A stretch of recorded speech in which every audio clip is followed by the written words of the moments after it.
2023, tapi bagi kami 6 Juni ini adalah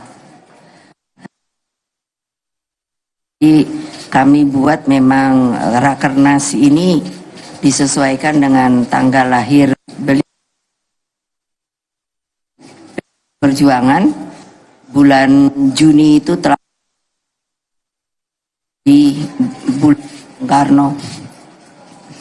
Rakernas ini nanti akan 3 hari dan alhamdulillah saya merasa bangga dan berterima kasih karena Pak Jokowi saya undang dan dapat hadir sehingga dapat memperkuat yang hal-hal telah beliau sampaikan, nanti biar beliau sampaikan sendiri kepada kami sehingga apa saja yang telah beliau sampaikan itu juga akan dijadikan bagian daripada hal-hal yang nanti akan kami bahas juga di dalam persidangan 3 hari ini. Maksud diadakannya Rakernas ini sebenarnya hal yang biasa karena perintah dari Kongres Partai kami, Rakernas itu harus dapat dilakukan paling tidak 4 kali dalam 1 tahun untuk bisa melakukan konsolidasi.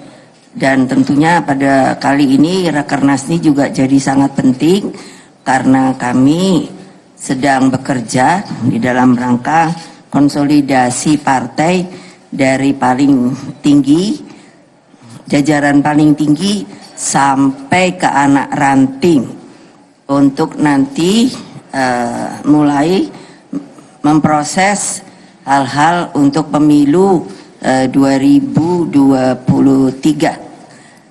Dengan demikian maka kami berharap juga dari media akan selalu mengikuti dan dapat menyampaikan berita-beritanya itu sesuai dengan kode etik jurnalistik untuk tetap menjaga supaya suasananya kondusif dan tetap menjaga persatuan bangsa dan negara. Demikian sementara yang saya sampaikan. Terima kasih.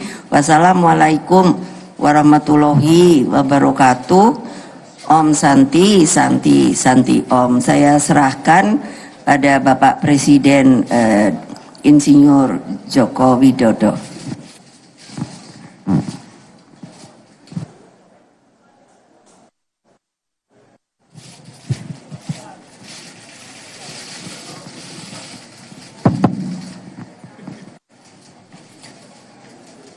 Ya, tadi saya di Rakernas PDI Perjuangan menyampaikan mengenai tantangan-tantangan yang dihadapi oleh negara kita,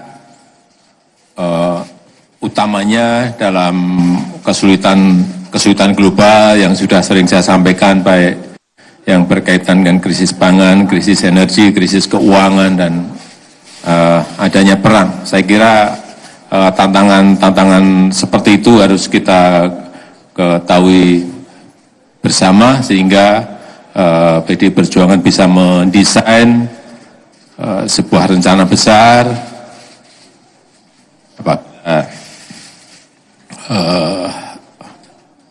nantinya ke depan diberikan kesempatan untuk mengelola negara ini sehingga bayangan-bayangan yang tadi saya sampaikan paling tidak bisa dipersiapkan perencanaannya lebih dahulu.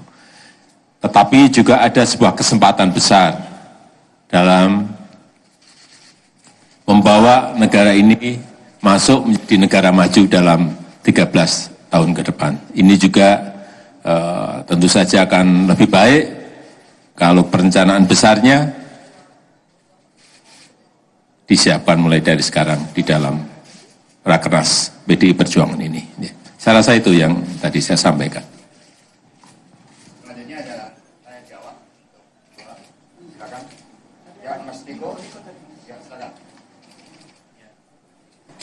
Salam Pancasila. Saya Niko, wartawan harian Kompas, Bu. Pak Presiden, Bapak Puan dan Mas Anda. Ini terkait tema Rakernas, anak terlantar oleh negara.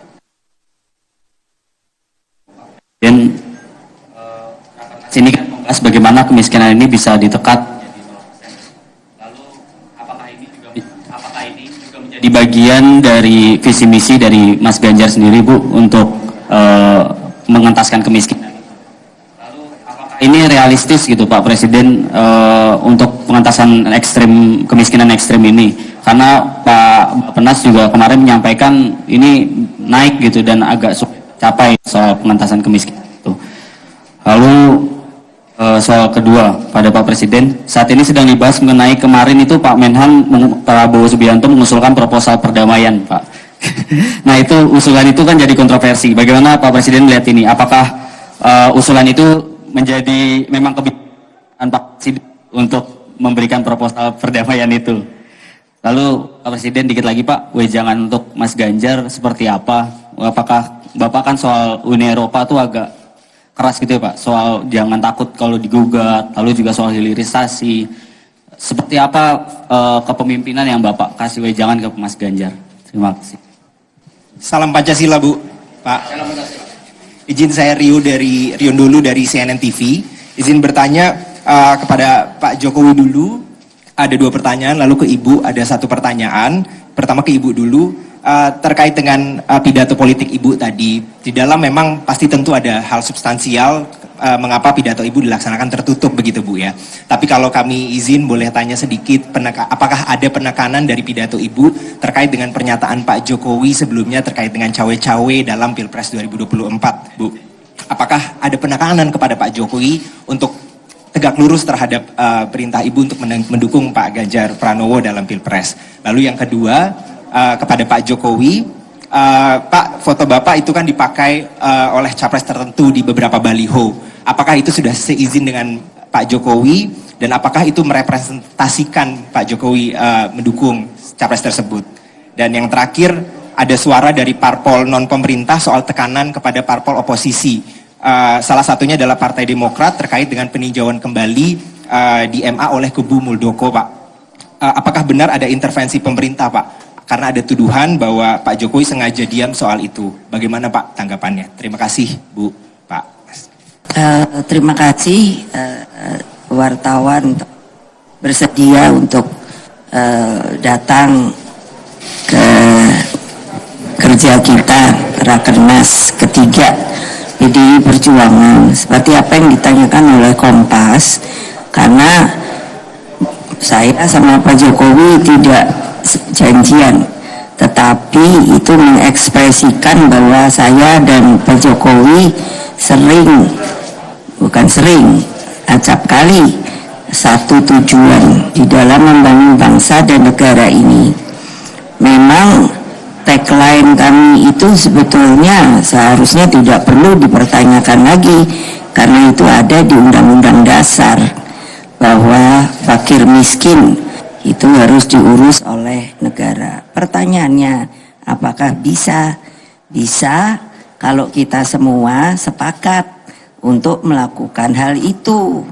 Karena tentunya para pendiri bangsa kita itu di dalam memasukkan kalimat-kalimat yang menurut saya baik dalam Undang-Undang Dasar maupun juga pada uraian Pancasila itu menurut saya sangat matang dan bernas, karena beliau tentunya pendiri bangsa ini itu kan berpikir mati-matian, terutama di dalam sidang BPUPK.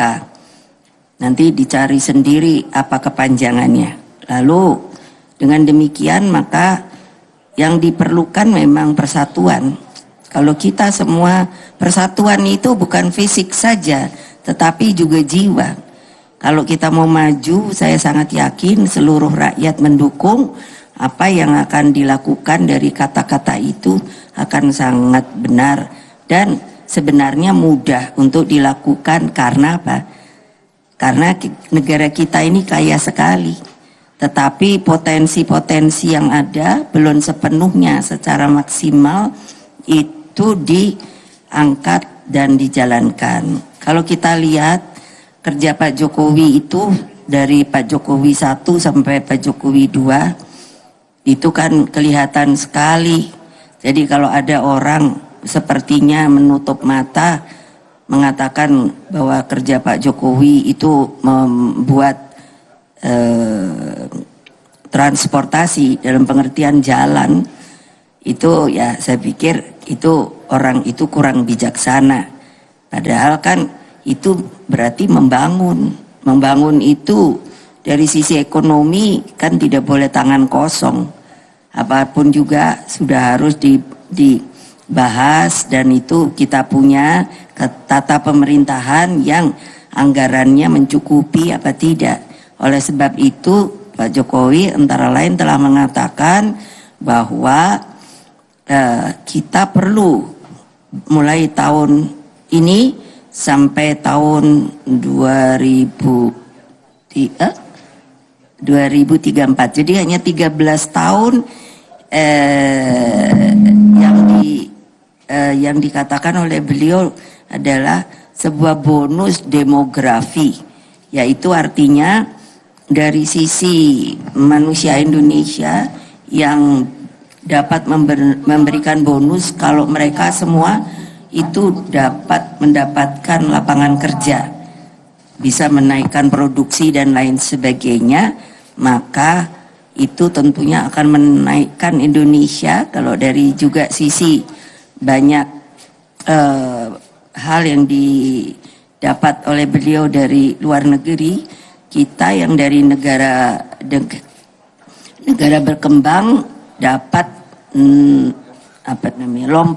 lompat menuju negara maju, bisa sama dengan India, Tiongkok, Amerika, dan mungkin insya Allah kalau benar begitu kejadiannya kita menjadi nomor 4. Jadi konklusinya dari pertanyaan itu adalah, maukah kita bersama-sama menanggung beban itu, bukan sebagai beban tapi sebagai sebuah perjuangan untuk bisa masuk ke era itu. 13 tahun itu bukan waktu yang panjang, itu pendek. Jadi kalau kita hanya berani berkata tapi tidak berani bekerja, ya itu juga untuk kalian juga, karena bukannya Pak Jokowi, saya, Pak Ganjar atau siapa yang melakukannya, tapi harus seluruh bangsa dan tentunya semua yang merasa bangsa Indonesia yang berada dimanapun juga. Demikianlah. Satu lagi itu apa ya? Tuh. Saya, Pak.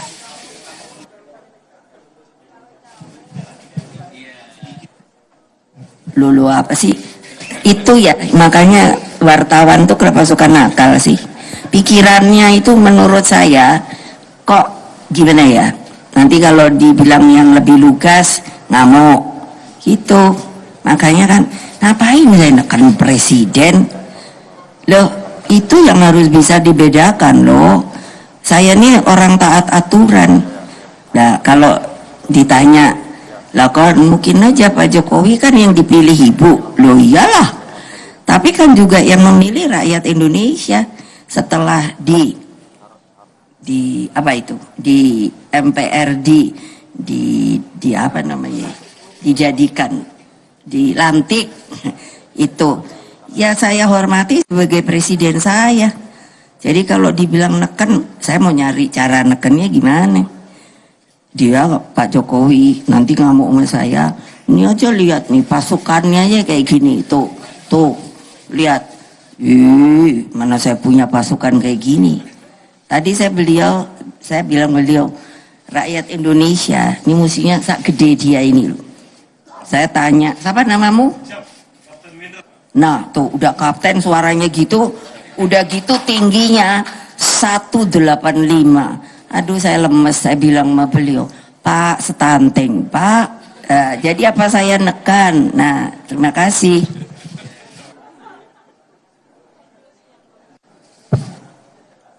Iya, tadi berkaitan dengan kemiskinan ekstrim. Ini sebetulnya sudah kita rencanakan di periode yang kedua ini agar nanti di 2024 itu sudah pada posisi nol. Kemiskinan ekstrim kita akan kerja keras dan mati-matian, tetapi kita terkendala di COVID hampir 2,5 tahun. Tapi saya masih meyakini itu akan di 2024 akan turun drastis karena nama dan alat itu sudah ada semuanya. By name, by address sudah ada semuanya. Artinya kalau kita mau fokus ke sana dan supaya kita tahu anggaran untuk bantuan sosial di negara kita ini besar sekali, bukan besar, ini besar sekali. Di atasnya hanya infrastruktur, di bawahnya itu bantuan sosial. Artinya kalau targetnya itu sudah kelihatan, nama sangat mudah untuk menyelesaikan. Memang ini perlu kerja yang terkonsolidasi di antara kementerian sama. Bukan barang yang sulit, tetapi memang perlu konsolidasi dan perlu waktu.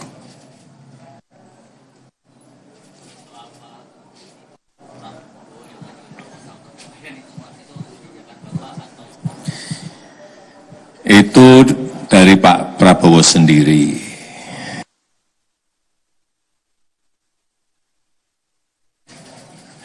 Nanti mungkin hari ini atau besok menjelaskan mengenai apa yang Pak Menhan sampaikan. Ya. Kemudian kalau pemimpin ke depan seperti Pak Ganjar Pranowo, yang paling penting itu memang nyali itu nomor satu. Berani itu nomor satu. Berani dan punya nyali. Dan saya